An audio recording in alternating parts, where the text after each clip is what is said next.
What comes into your mind when we think about God is the most important thing about us.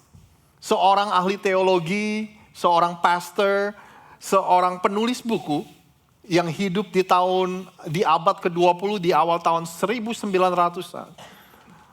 Dia berkata, apa yang kita pikirkan tentang Tuhan adalah hal yang terpenting dalam hidup setiap kita.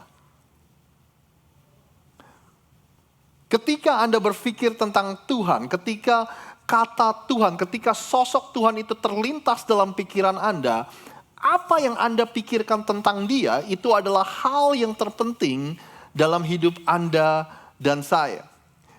Minggu lalu saya ada live group dengan beberapa teman di hari Sabtu malam.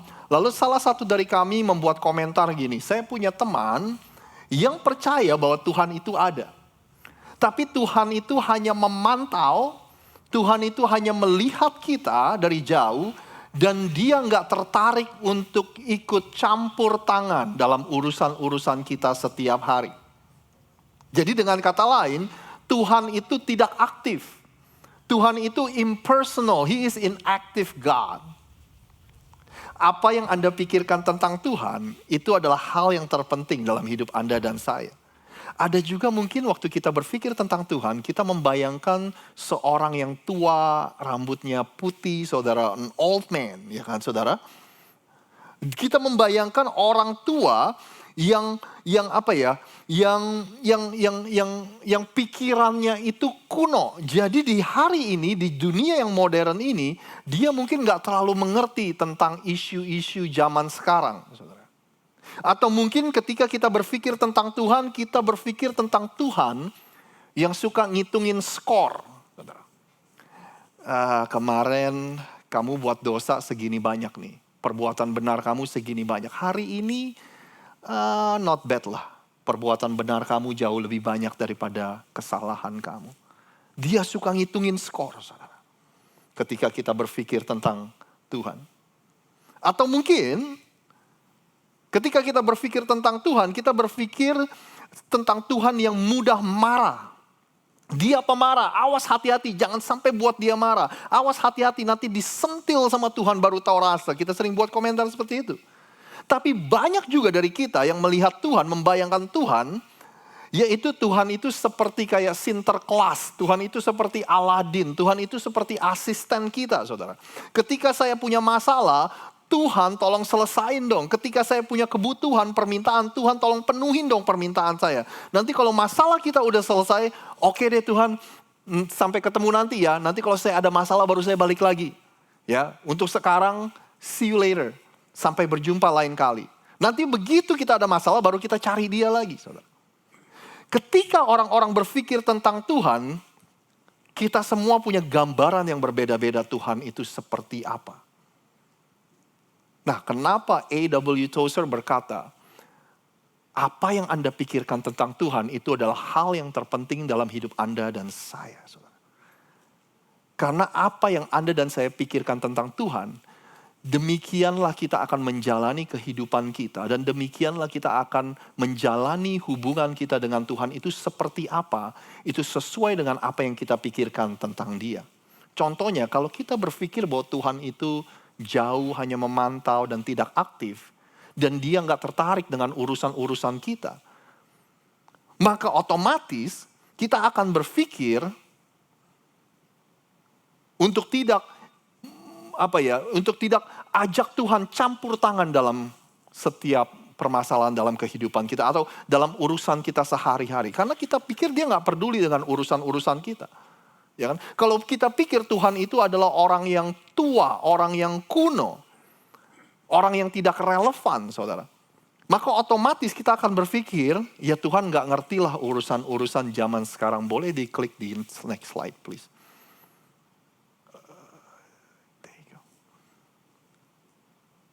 Kalau dia adalah orang yang tua, maka jangan-jangan apa yang dia ajarkan itu udah gak relevan lagi hari ini. Mungkin 20 tahun lalu firmannya masih bisa dipakai lah. Tapi zaman sekarang mungkin udah gak cocok lagi. Atau ketika kita melihat Tuhan sebagai orang yang suka ngitungin skor, maka kita pastikan kita akan ngecek contreng semua kewajiban-kewajiban kita. Doa, baca Alkitab, ke gereja, pelayanan, memberi perpuluhan, ya kan. Ya kalau saya lagi ada salahnya banyak, kalau dosa saya lagi banyak, ya nggak perpuluhan lah, saya kasih 20% lah. Ya kan, kalau dosa saya lagi banyak, biasa baca Alkitab 10 menit, ya dinaikin dikit deh jadi 15 menit deh. Karena kita tahu Tuhan itu ngitungin skor. Kalau kita membayangkan Tuhan sebagai orang yang pemarah, maka kita berhati-hati untuk tidak membuat dia marah, saudara. Dan kalau kita lihat Tuhan itu seperti asisten kita, maka kita akan cari dan memperlakukan Tuhan ketika kita punya permintaan. Apa yang Anda pikirkan tentang Tuhan, itu adalah hal yang terpenting dalam hidup Anda dan saya. Anda masih bersama saya, saudara? Suatu hari, selesai Yesus berdoa, murid-muridnya datangin Yesus. Yesus, kita ini orang Yahudi ini dari kecil kita udah diajarin berdoa. Tapi waktu kita lihat engkau berdoa, Yesus kok kayaknya beda ya. Ajarin kita doa dong.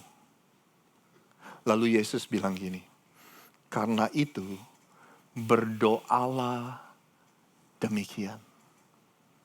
Anda bantu saya apa? Bapa kami di sorga, dikuduskanlah namamu, datanglah kerajaanmu, jadilah kehendakmu di bumi seperti di surga. Itu ada kelanjutannya doa Bapa kami. Tahukah Anda, di Alkitab perjanjian lama Anda, orang-orang memanggil Tuhan Bapa itu totalnya hanya 7 kali, saudara. Karena orang-orang gak melihat Tuhan sebagai Bapa. Dia melihat Tuhan sebagai seorang sang pencipta, sebagai sosok yang maha kuasa, tapi mereka nggak melihat dia sebagai Bapa. Di perjanjian baru, Yesus menggunakan ekspresi, orang-orang menggunakan ekspresi Tuhan adalah Bapa, itu lebih dari 150 kali. Yesus menyingkirkan dan menghancurkan semua kesalahpahaman. Bahwa Tuhan itu adalah diktator yang kejam. Tuhan itu jauh, Tuhan itu gak bisa dimengerti, Tuhan itu gak bisa dicapai. Dia gak suka kalau kita senang. Tuhan itu kayak polisi yang nungguin kita buat kesalahan, saudara. Dia singkirkan semua kesalahpahaman itu. Dan Yesus berkata, dia adalah Bapa surgawiku. He relate to him as the Father. Nah, tapi saya mengerti hari ini, di dunia kita hari ini, saya mengerti saya perlu sangat berhati-hati waktu saya bilang Tuhan adalah Bapa kita. Saudara. Kenapa? Karena ada beberapa orang yang mungkin berkata gini, aduh kalau Tuhan itu kayak Bapa gue, mendingan gue gak mau deh. Soalnya bapak gue tuh gak pernah hadir, bapak gue tuh gak ada, bapak saya tuh suka melakukan kekerasan di dalam rumah, ya kan? Bapak saya juga gak terlalu ngomong sama saya kalau misalnya dia pengen marah-marah aja baru dia ngomong sama saya, tapi dia juga gak peduli dengan urusan-urusan setiap hari dalam kehidupanku. Bapak saya tuh kalau misalnya datang, dia cuma mau ngomel doang, tapi kalau dia gak pernah bilang I love you, dia gak bilang I'm proud of you, aku bangga dengan kamu. Jadi kalau Tuhan itu kayak bapak gue, mendingan gak usah lah. Atau mungkin bapak kita gak pernah melakukan kekerasan, tapi saya sebenarnya gak ada masalah dengan bapak saya. Mungkin ada beberapa dari Anda yang bilang gitu. Ya cuma ya sekali lagi bapak saya gak pernah hadir aja. Kalau ada apa-apa dia gak pernah datang. Ya kan gak terlalu dekat juga. Waktu masih kecil saya udah ditinggalin. Sampai hari ini juga saya gak terlalu sering mikirin bapak saya. Jadi kalau misalnya kita bilang Tuhan adalah sebagai bapak, ya udah. Saya juga gak merasa spesial banget. Ya kan? So what gitu loh kalau Tuhan sebagai Bapa. Jadi saya mengerti zaman sekarang saudara. Susah untuk memberikan gambaran bahwa Tuhan adalah Bapa. Baru-baru ini di Indonesia digemparkan dengan sebuah berita. Dikatakan Indonesia adalah peringkat ketiga dari negara yang paling banyak anak-anak tumbuh fatherless. Tanpa sosok seorang ayah. Peringkat nomor 3 di dunia. Baik tanpa sosok seorang ayah atau mungkin dia punya ayah, cuma ayahnya gak berfungsi di dalam rumah. Tapi akhir-akhir ini banyak yang mempertanyakan apakah statistik itu akurat atau enggak, saudara.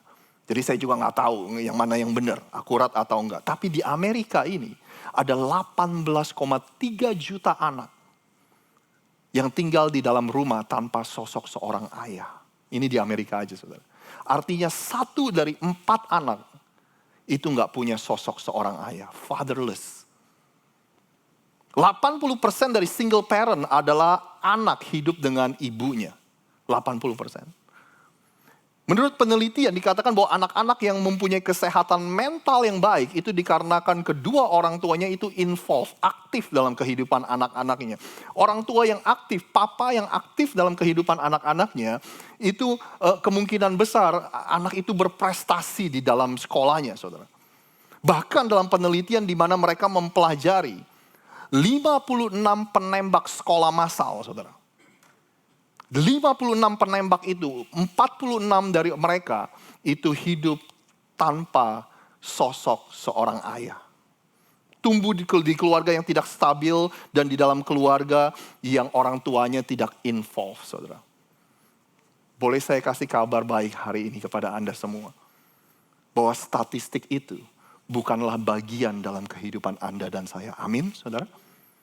Walaupun kita harus melalui hidup kita, anak-anak kita besar tanpa seorang ayah. Saya berdoa kemurahan Tuhan akan menyertai Anda dan saya. Dan walaupun anak-anak kita besar tanpa seorang bapa, kebaikan Tuhan akan ada, kasih karunia Tuhan akan ada dalam kehidupan Anda dan saya. Walaupun kita gak pernah mengenal bapa jasmani kita.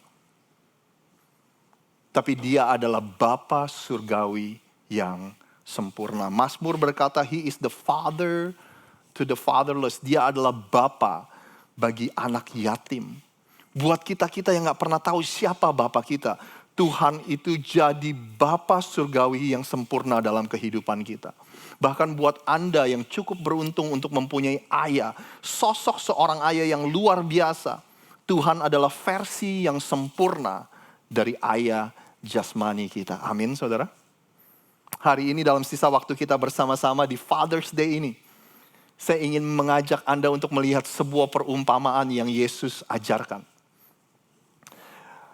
Anda tahu Yesus adalah ahli dalam berkomunikasi, saudara. Seringkali ketika dia mengajar tentang kerajaan surga, rahasia-rahasia kerajaan surga, atau dia mengajar dan memberitahu kepada orang-orang itu Tuhan itu seperti apa sih? Seringkali dia pakai perumpamaan, ilustrasi, cerita. Nah, ada satu ilustrasi atau perumpamaan yang saya ingin ajak Anda lihat. Buat Anda yang besar, yang sudah lama bergereja, pasti Anda sudah sering dengar cerita ini. Tapi mungkin kalau Anda belum pernah dengar, kita akan lihat ceritanya ayat demi ayat. Yaitu tentang perumpamaan tentang anak yang hilang. The parable of the lost son. Anda pernah dengar cerita itu? Buat yang belum, kita akan lihat sama-sama. Yuk. Ini ceritanya, saudara. Yesus berkata lagi, ada seorang mempunyai 2 anak laki-laki. Kata yang bungsu kepada ayahnya, Bapa, berikanlah kepadaku bagian harta milik kita yang menjadi hakku. Lalu ayahnya membagi-bagikan harta kekayaan itu di antara mereka. Di bahasa Indonesianya mungkin kurang jelas. Tapi di bahasa Inggrisnya ini anak minta bagian, warisan bagiannya dia, saudara. Bagian dari warisannya dia. Jadi dikatakan seperti ini. Si bungsu ini bilang sama bapaknya, saya tahu biasa anak itu kalau nerima warisan ya kalau orang tuanya sudah mati baru dia terima warisan. Tapi boleh nggak kita ibaratnya ya bapak udah mati lah, ayah udah mati. Jadi sekarang saya ambil bagian warisan saya. Ya kan buat kita yang dengar ceritanya itu aja kita kesel. Ya kan bayangin audiensnya Yesus yang dengar hari itu. Kalau ada anak yang sekurang ajar ini, saudara. Jadi dia minta warisan dari bapaknya sebelum bapaknya mati. Dia udah anggap bahwa bapaknya udah mati. Tapi yang mengejutkan cerita dari Yesus adalah ini, saudara. Yesus bilang ayahnya setuju untuk membagikan harta bagian dari si anak bungsu ini. Permintaannya dikabulkan, dikasih hartanya. Beberapa hari kemudian anak bungsu itu menjual seluruh bagiannya lalu dia pergi ke negeri yang jauh. Di sana ia memboroskan harta miliknya itu dengan hidup berfoya-foya. Kalau saya berhenti ceritanya di sini, saya rasa sebagian besar dari kita sudah bisa tebak apa yang akan terjadi dalam kehidupan anak ini. Kira-kira bisa gak nebak? Ketebak lah ya saudara ya. Punya duit banyak, terus berfoya-foya. Kita udah bisa lihat ujung hidupnya kayak apa gitu saudara ya kan. Apa yang terjadi, konsekuensinya apa. Dan benar yang terjadi. Setelah dihabiskannya semua itu, timbullah bencana kelaparan dalam negeri itu dan ia pun mulai melarat. Kok bisa ya pas ya? Duitnya udah habis, dia udah bokeh, dia udah gak punya apa-apa, terjadi kelaparan lagi. Ketika kelaparan terjadi, otomatis makanan jadi lebih mahal. Dan dia gak punya uang, habis saudara. Semuanya terjadi bersama, hidupnya melarat. Lalu ceritanya berlanjut, lalu ia pergi dan bekerja kepada seorang majikan di negeri itu. Orang itu menyuruhnya ke ladang untuk menjaga babinya. Lalu ia ingin mengisi perutnya dengan ampas yang menjadi makanan babi itu. Tetapi tidak seorang pun yang memberikannya kepadanya. Ini orang udah terpuruk banget. Saudara. Ya kan? Dia saking laparnya, saking gak punya uang untuk beli makanan, dia lihat makanan babi. Yang biasa dimakan babi di mangkoknya itu enak banget. Karena udah saking laparnya dan melaratnya. Kemudian ceritanya berlanjut, lalu ia menyadari keadaannya. Katanya betapa banyaknya orang upahan, Bapakku yang berlimpah-limpah makanannya, tetapi aku di sini mati kelaparan. Dia tiba-tiba menyadari keadaannya. Ini saudara yang tadinya konslet, tiba-tiba ngeklik saudara. Dia sadar keadaannya. Dia bilang gini saudara. Aku pikir hidup di luar dari rumah Bapak itu enak. Banyak kebebasan, gak ada yang ngelarang. Bisa ngapain aja. Ya kan? Tapi ternyata hidup di luar rumah Bapak gak enak-enak banget. Bahkan keadaan saya jadi seperti ini. Keadaan saya jadi gak lebih baik dibandingkan dulu waktu saya hidup di dalam rumah Bapak. Terus dia mulai sadar lagi saudara. Orang-orang suruhan Bapak saya, pegawai-pegawai Bapak saya, pelayan-pelayan Bapak saya, hidupnya lebih enak daripada saya. Saya ini anak Bapak saya loh. Tapi pegawai-pegawai Bapak saya hidupnya lebih enak. Punya makanan, punya tempat tinggal. Ini kok saya anaknya kelaparan. Akhirnya nih anak memutuskan untuk pulang saudara. Dia mikir oke, kalau gitu saya akan pulang ke rumah. Tapi mungkin nih anak ya ada juga tahu dirinya. Dia mungkin mikir wah kalau saya pulang ya kan saya nggak bisa kucuk terus tiba-tiba nongol di rumah kan nggak bisa ya kan. Mesti ya pakai kata-kata sedikit lah gitu, pakai alasan sedikit, pakai kata-kata manis sedikit. Akhirnya dia mikir apa ya yang saya harus ucapkan kepada bapak saya waktu saya nanti pulang. Dia bilang gini, aku akan bangkit dan pergi kepada bapakku dan berkata, Bapak, aku telah berdosa terhadap sorga dan terhadap Bapak.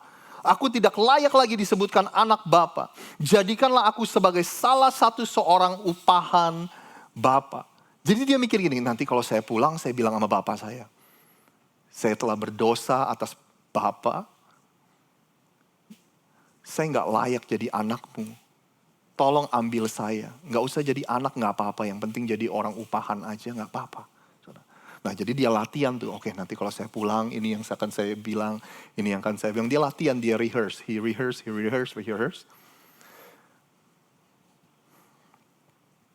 Akhirnya suatu hari dia pulang ke rumah Bapak. Maka bangkitlah ia dan pergi kepada bapaknya. Dikatakan ketika ia masih jauh, ayahnya telah melihatnya saudara. Lalu tergeraklah hati dari ayahnya dan dengan belas kasihan, ayahnya itu ngapain saudara? Ayahnya itu berlari dan mendapatkan dia lalu merangkul dan mencium dia. Ketika anak ini masih jauh, bapaknya udah lihat saudara.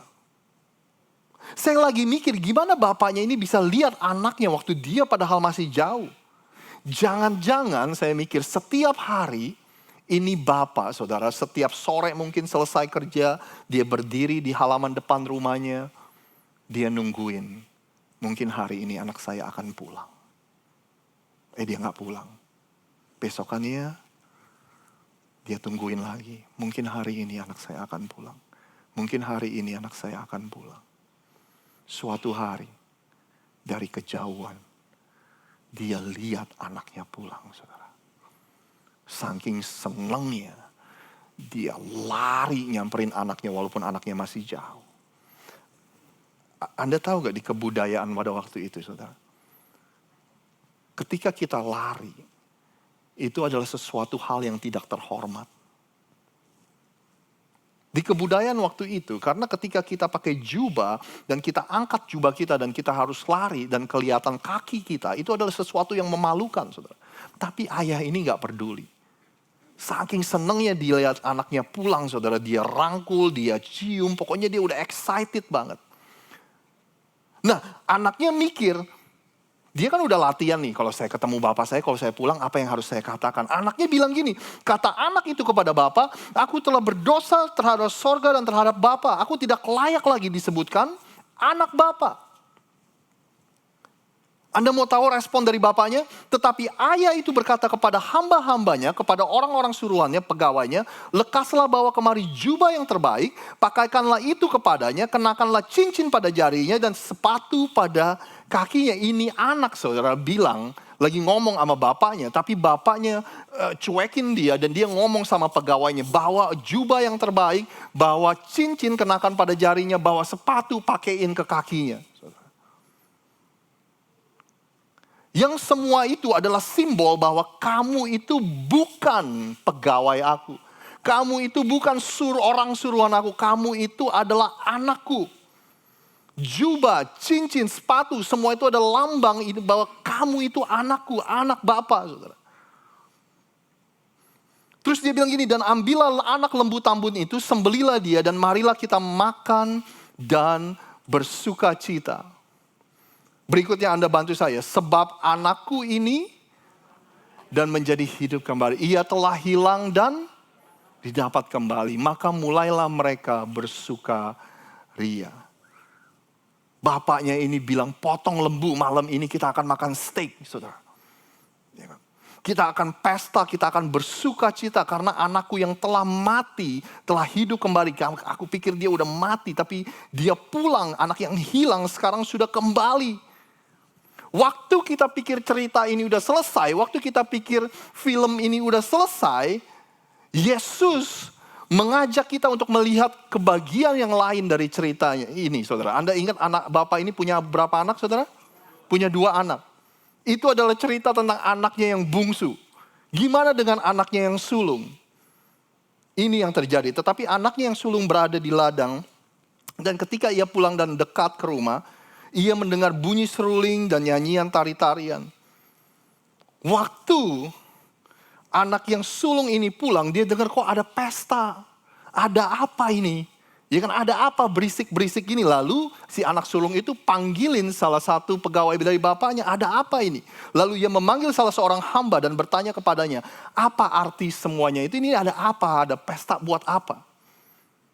Jawab hamba itu, adikmu telah kembali dan ayahmu telah menyembeli anak lembu tambun karena ia mendapatnya kembali dengan sehat. Dia bilang pesta ini diadakan karena adik kamu sudah pulang ke rumah. Maka marahlah anak sulung itu. Dia gak mau masuk, saudara. Lalu ayahnya keluar dan berbicara dengan dia. Si anak sulung ini menolak untuk berpartisipasi dalam pesta yang diadakan untuk anak bungsu ini. Mungkin pegawainya datengin bapak itu dan bilang, Pak, anak bapak yang sulung gak mau ikut pesta. Makanya bapaknya keluar akhirnya dan berbicara sama anaknya yang sulung. Ayolah, adik kamu udah pulang. Ayolah bersuka cita dengan kita. Adik kamu udah pulang ke rumah. Dia pulang dengan selamat. Tetapi anak sulung itu menjawab ayahnya. Katanya, telah bertahun-tahun, apa saudara? Aku melayani Bapa. Dalam bahasa Inggrisnya, telah bertahun-tahun I have slave for you. Telah bertahun-tahun dengan kata lain, aku ini sudah memperbudak diri saya untuk bekerja untuk Bapa. Dan belum pernah aku melanggar perintah Bapa. Tetapi kepadaku belum pernah Bapa memberikan seekor anak kambing untuk bersuka cita dengan sahabat-sahabatku. Tetapi baru saja anak Bapa yang telah memboroskan harta kekayaan Bapa bersama dengan pelacur-pelacur. Maka Bapa menyembeli anak lembu tambun itu untuk dia. Saya nih, yang sudah memperbudak diri saya untuk bekerja untuk Bapa, Saya motong kambing aja nggak dikasih. Saya motong kambing aja nggak bisa untuk menikmati sama teman-teman saya. Tapi anakmu yang menghambur-hamburkan uangmu untuk prostitusi, untuk pelacur, pulang dan kamu, Bapak, mengadakan pesta buat anakmu itu. Dia bilang gitu. Kalau sampai sini, saya rasa kita semua sudah tahu lah ya saudara ya. Dalam cerita ini siapa menggambarkan siapa ya kan. Bapa ini tentu saja menggambarkan Bapa di surga kita yang sempurna, yang baik, yang mengasihi, yang penuh dengan kasih ya kan. Nah mungkin ada dari beberapa kita yang mungkin bisa relate dengan anak yang bungsu ini nih saudara. Yang kabur dari rumah. Mungkin si anak bungsu ini mewakili orang-orang yang berpikir hidup di luar dari rumah Bapak mungkin lebih enak kali ya, lebih bebas, lebih nggak banyak aturan. Ya. Tapi suatu hari mungkin ada dari kita, mungkin ini cerita pertobatan kita. Kita pikir hidup di luar Tuhan itu lebih baik, hidup di luar Tuhan itu lebih banyak kebebasan. Tapi suatu hari kita pun ngeklik saudara. Oh ternyata ya hidup di luar rumah Bapak nggak enak-enak banget. Bahkan hidupku keadaannya jauh lebih baik ketika aku hidup di dalam rumah Bapak.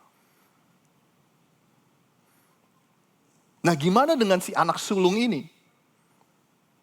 Masih ingat apa yang kita katakan di awal saudara? What comes to your mind, apa yang terlintas dalam pikiran Anda tentang Tuhan, itu adalah hal yang terpenting dalam hidup Anda dan hidup saya. Ternyata nih anak sulung nggak pernah melihat bapaknya sebagai bapak saudara. Dia lebih melihat bapaknya itu mungkin sebagai bos, bahasa Inggrisnya mungkin sebagai slave master. Ya kan pemilik budak, dia adalah budaknya makanya dia bekerja saudara. Setiap hari engkau suruh aku bekerja. Aku gak pernah menolak saudara. Dia gak pernah lihat bapaknya ini sebagai bapak. I have slave for you. Sedangkan anakmu yang bungsu yang udah habis-habisin uang pergi dari rumah, waktu dia pulang kenapa dipestain? Terus bapaknya bilang gini saudara, kata ayahnya kepada anak si sulung ini, dia bilang gini, anakku, engkau selalu bersama-sama dengan aku dan segala kepunyaanku adalah kepunyaanmu saudara. Dia bilang tunggu, bapaknya bilang, kamu bisa mikir begitu tuh dari mana? Dia bilang gini, anakku, dengan sengaja dia panggil anakku. Kamu bukan orang suruhanku, kamu bukan pegawaiku, kamu bukan pelayan-pelayanku, ya kan? Kamu ini anakku. Kamu tahu gak? Semua yang ada di dalam rumah ini kamu bisa akses karena segala kepunyaanku, kata bapaknya, adalah kepunyaanmu. Segala milikku adalah milikmu. Kok kenapa kamu bisa berpikir seperti itu? Makanya kita patut bersukacita dan bergembira karena adikmu telah mati dan menjadi hidup kembali. Ia telah hilang dan didapat kembali. Anak yang sulung ini gak pernah berpikir bahwa semua kepunyaan bapaknya adalah kepunyaan dia. Dia gak pernah melihat bahwa diri dia adalah anak dari si bapak ini. Tapi mungkin dia lebih memandang kayak dirinya itu sebagai budak dari si bapak ini. Saya ingin tutup dengan ini hari ini. Waktu saya siapkan khotbah ini, saya mencoba untuk sedikit research lah ya, pertanyaan yang sangat sederhana. Apa sih peranan seorang ayah? Ada beberapa artikel yang saya baca-baca, ada yang melihat peranan ayah dari sisi medis, ada yang melihat peranan ayah dari sisi psikologi, ya kan? Ada yang melihat, saya juga baca artikel dari sisi kekristenan, saudara. Tapi waktu dibaca-baca, ujung-ujungnya, kesimpulannya, intinya mirip-mirip. Bahwa salah satu peranan yang terpenting dari seorang ayah adalah the father is the provider and the protector, saudara. Ya kan? Ayah itu adalah seorang penyedia dan seorang yang melindungi. Dengan kata lain, peranan seorang ayah adalah menciptakan sebuah tempat yang aman buat anak-anaknya. Anak-anak tuh bisa tahu bahwa rumah itu adalah tempat yang aman. Itulah kewajiban dari seorang ayah.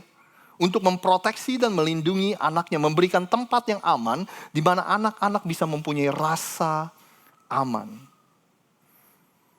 Makanya kalau ketika ada kekerasan di dalam rumah, ada abuse, kekerasan baik secara fisik, secara verbal, kata-kata, secara emosional, saudara, ada banyak tekanan-tekanan, ya kan, keadaan rumah tuh nggak stabil, banyak cekcok dan sebagainya, maka dampaknya ke anak-anak itu sangat negatif, saudara. Karena anak-anak selalu mencari tempat yang aman, karena peranan ayah selalu untuk memberikan tempat perlindungan yang aman buat anak-anaknya. Boleh saya katakan ini di Father's Day ini, saudara. Tuhan adalah Bapa surgawi kita yang sempurna. Dia adalah tempat perlindungan, tempat yang aman, di mana Anda dan saya selalu bisa lari kepadanya, selalu bisa berlindung di dalamnya, selalu bisa tinggal di dalamnya, saudara. Mungkin ketika kita baca cerita ini ada 3 kelompok orang. Saya nggak tahu Anda adalah kelompok orang yang mana, saudara. Kelompok yang pertama, ini adalah orang-orang mungkin yang tidak pernah tahu bahwa Tuhan itu adalah Bapa kita, saudara. Maybe you never know that you can relate to God as our Father, as my Father. Kelompok yang pertama mungkin nggak pernah tahu di mana Dia adalah tempat yang aman, di mana kita bisa menaruh pengharapan kita, menaruh masa depan kita, menaruh hidup kita. Kita bisa berlari kepadanya, berlindung kepadanya, diam di dalamnya. Di dunia yang sangat nggak bisa diprediksi, di dunia yang tidak stabil, bahkan bisa dibilang yang tidak aman, Tuhan berkata, akulah tempat yang aman di mana engkau bisa berlari kepadaku. Mungkin ada dari Anda yang nggak pernah tahu bahwa Tuhan itu adalah tempat perlindungan yang aman. Dia adalah Bapa kita yang di surga. Yang kedua, saudara, kelompok yang kedua, mungkin adalah kita-kita yang mirip dengan anak si bungsu ini. Kita pingin tahu hidup di luar rumah Bapa itu kayak apa sih? Hidup di luar Tuhan itu kayak apa sih? Mungkin kita memutuskan untuk coba-coba, saudara. Mungkin kita berpikir bisa lebih bebas. Mungkin kita lahir di dalam keluarga Kristen yang sepanjang umur kita taunya ke gereja, hidup untuk taat sama Tuhan, untuk taat. Makanya suatu hari kita mikir, gimana ya rasanya ya untuk hidup di luar rumah Bapa, di luar Tuhan, ya, lebih bebas, nggak banyak aturan-aturan, nggak ada batasan-batasan. Kita maunya sih mikir nggak ada konsekuensi, tapi ternyata ya setiap pilihan kita ada konsekuensi, saudara. Tapi pagi ini berita baiknya, Bapa surgawi kita nggak sabar untuk menyambut Anda kembali, untuk pulang, saudara. Come home, come home. Bapa surgawi mungkin berkata pada pagi hari ini, gimana rasanya hidup di luar dari rumahku? Apa benar hidup di luar rumah Bapa lebih enak? No, come home. Waktu cerita anak si bungsu ini, di awal cerita ini, yang Anda gak pernah lihat adalah bapaknya bilang gini, sana pergi dan jangan pulang lagi ya. Bukankah kita gak pernah mendengar bapaknya bilang gitu?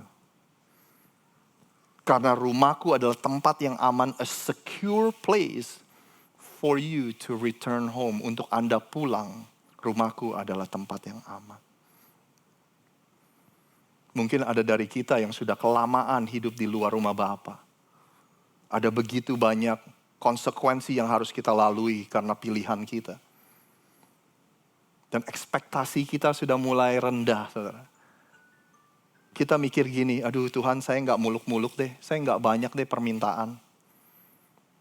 Tuhan bantu saya lah selesain masalah ini aja. Saya nggak punya ekspektasi yang tinggi. Sama seperti si bungsu waktu dia bilang, waktu saya pulang nggak usah anggap saya anak deh. Anggap saya orang suruhan aja deh. Saudara. Tapi Bapa di surga bilang gini hari ini, lihat apa yang akan aku perbuat. Pulang sini. Dan kamu akan melihat kuasa pemulihan yang akan aku lakukan atas kehidupanmu. Aku akan pulihkan hidupmu sedemikian rupa. Apa yang tidak pernah kamu lihat, apa yang tidak pernah kamu dengar, apa yang tidak pernah timbul di dalam hatimu, aku sudah siapkan, aku sudah sediakan semuanya bagi Dia yang mengasihiku. come home. Pulanglah, saudara. Yang terakhir, kelompok yang ketiga. Ini mungkin kelompok orang-orang yang melihat hubungan dia dengan Tuhan hanya sekedar kewajiban dan ritual agamawi. Mungkin seumur hidup kita jadi orang Kristen, dari kecil kita udah ke gereja. Ya kan saudara? Atau mungkin kita punya hubungan yang tidak baik dengan ayah kita. Kita punya gambaran yang rusak tentang ayah kita, sehingga ketika kita bilang Tuhan adalah Bapa, kita nggak bisa kita nggak bisa menjalani bagian itu dalam kekristenan. Kita bilangnya kita orang Kristen, tapi ketika dibilang Tuhan adalah Bapa, kita nggak bisa ke sana, saudara. Karena hubungan pribadi kita yang rusak dengan ayah kita. Makanya buat kita, kekristenan itu hanyalah kewajiban-kewajiban agamawi. Berdoa, baca Alkitab, memberi ke gereja, melayani. Semuanya adalah kewajiban saya. Kalau saya nggak lakukan, maka Tuhan akan kecewa. Maka Tuhan akan marah. Makanya kita strive, kita berjuang, kita bekerja, kita berjuang untuk menyenangkan Tuhan. Dan bahkan ketika kita lihat orang lain nggak melakukan kewajiban-kewajiban agamawi, kita jadi marah, saudara. Kita jadi menghakimi, saudara. Sekali lagi, karena apa yang kita pikirkan tentang Tuhan itu adalah hal yang terpenting dalam kehidupan kita. Pagi ini saya mau bilang sama Anda bisa menghela nafas Anda dalam-dalam. Anda bisa beristirahat di dalam kebaikan Tuhan. Dia adalah Bapa kita yang sempurna. Kita nggak perlu kekristenan kalau semua ini hanya sekedar rutinitas dan aktivitas agamawi, saudara. Kita nggak butuh kekristenan kalau semua ini hanya kewajiban-kewajiban agamawi. Makanya yang memisahkan dan yang membedakan kekristenan dengan agama lain, dengan kepercayaan lain, yaitu Tuhan sendiri merindukan untuk mempunyai hubungan dengan kita, saudara. Itulah bedanya. Makanya dia ingin pastikan di Father's Day ini, di hari ayah ini, dia ingin pastikan bahwa Anda dan saya tahu bahwa kita boleh memanggil dia Bapa. Oleh sebab itu hari ini pulanglah dan kenakanlah dan pakailah identitasmu sebagai anak-anak Tuhan. Dan Tuhan adalah Bapa kita, saudara. Kalau Anda belum pernah tahu ini, pakailah identitasmu yang baru bahwa kita adalah anak Tuhan, Dia adalah Bapa surgawi kita. You are the child of God and He is your heavenly Father. Segala kepunyaannya adalah kepunyaanmu. Segala miliknya adalah milikmu. Segala dan seisi apapun yang dia punya, Anda bisa mengaksesnya, saudara. Anda bisa mengakses berkatnya, Anda bisa mengakses pertolongannya, Anda bisa mengakses kuasanya, Anda bisa mengakses kebaikannya, Anda bisa mengakses sukacitanya, Anda bisa mengakses damai sejahtera yang Tuhan sediakan. Yang percaya katakan, amin, amin. Kita bangkit berdiri, kita akan tutup ibadah kita hari ini, saudara.